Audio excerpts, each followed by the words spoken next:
By Tim Carman. Tim Carman, reporter focusing on national food issues and trends, critic focusing on cheap eats in the D.C. area.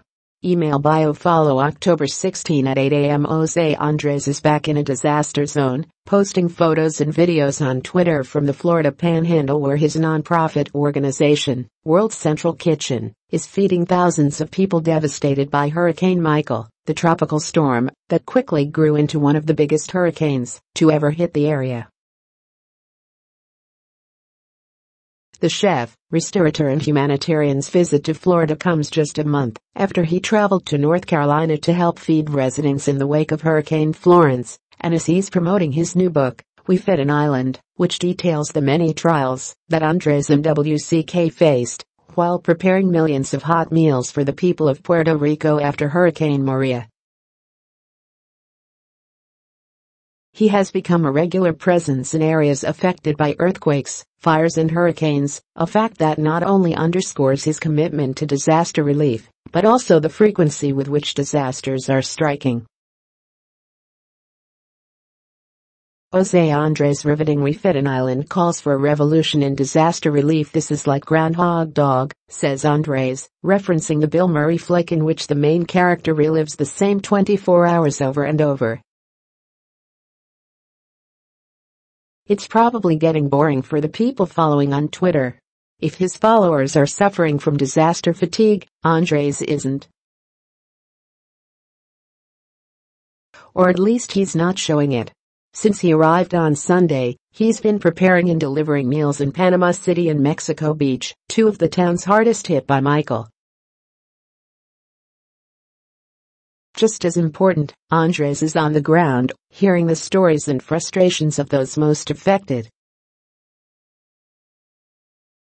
He has been using the giant megaphone of his Twitter account, 682,000 followers and counting, to ping state and national officials, passing along the people's most pressing needs.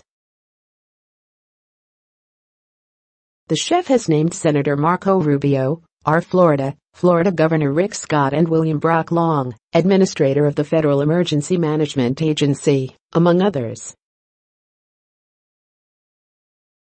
People of Mexico Beach and Panama City at FEMA is around for water and MRE and many other things. But at FEMA Brock people are asking about the FEMA paperwork centers. Can you use radio like at iHeartRadio or other local radios to keep them informed? Thanks pic. Twitter.com MFP7VB7039, José Andrés, at Chef José Andrés, October 15, 2018. As always, after an hurricane, people need blue tarps and plywood for their roof. If it doesn't rain, is okay, but Mexico Beach needs them badly. At Marco Rubio, Edson Bill Nelson, at Flugovskit. Listen to the people. Pic.twitter.com UKYO Tunsley, José Andrés, at Chef José Andrés, October 15, 2018. In We Fed an Island, Andrés and co-author Richard Wolff make the argument that emergency responders need to loosen their grip on bureaucratic rules when disaster strikes, which can hinder the process of feeding people, and embrace complexity. Andrés appears to be following his own advice. Unlike in North Carolina, where World Central Kitchen had lined up restaurants and volunteers ahead of Hurricane Florence's landfall, the organization didn't have enough warning to do the same in Florida. So the team improvised, Andrés says. Volunteers first started cooking at a FEMA Emergency Operations Center, Andrés says, but they soon set up outdoor paella pans to expand production. On Sunday, the crews served 10,000 meals, which was 2,000 more than those served on Saturday, Andrés notes. WCK has also teamed up with the American Red Cross, preparing chicken parmesan lunches for locals who are calling shelters home until they can piece their lives back together. The partnership with the Red Cross comes right after Andres took the charity to task and refed an island for its unwillingness to underwrite WCK's efforts in Puerto Rico. You can't have just one plan that takes care of everything, Andres says about his flexible approach to relief work. You have to adapt. Aside from feeding first responders, Andres says WCK volunteers have been handing out meals to people who couldn't leave their communities before Michael basically wiped them off the map. They tend to be poor Americans, without cars or the funds to catch a flight out of town. Some people had to stay because they have no other place to go, the chef says. World Central Kitchen, by contrast, has been seemingly everywhere in the past year after disasters struck North Carolina, Indonesia, California, Hawaii, Guatemala, and, of course, Puerto Rico. WCK volunteers continue to feed people in Indonesia after an earthquake and a tsunami claimed more than 1,400 lives there.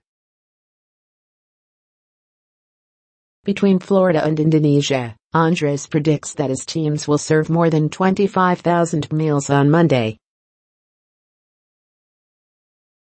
It will surpass that number in the coming days as WCK activates more kitchens. As he often does, Andres downplays his contributions in a disaster zone. They don't need me, he says. But even if Andres' presence isn't needed to prepare meals, his presence, as one CNN anchor recently noted, brings comfort to a lot of people. He is also an unfiltered reporter, delivering dispatches from the front lines. He usually posts his videos straight to Twitter, but the one below, he kept on his phone until he sent it to the Washington Post. In the video, he talks about the destruction he's seen in Mexico Beach, the paella his teams plan to serve, and the people who are still missing. As if realizing it's too raw and real to talk about bodies possibly buried under the rubble, Andres shifts back to his work. But we do what we do, which is cooking, feeding, he says, to make sure that everybody at least will have a hot plate of food. Read more. After Maria, José Andrés and his team have prepared more hot meals in Puerto Rico than the Red Cross. José Andrés, a naturalized U.S. citizen, has become the face of American disaster relief. José Andrés is in Houston, ready to cook. If I can feed one person, I'm happy.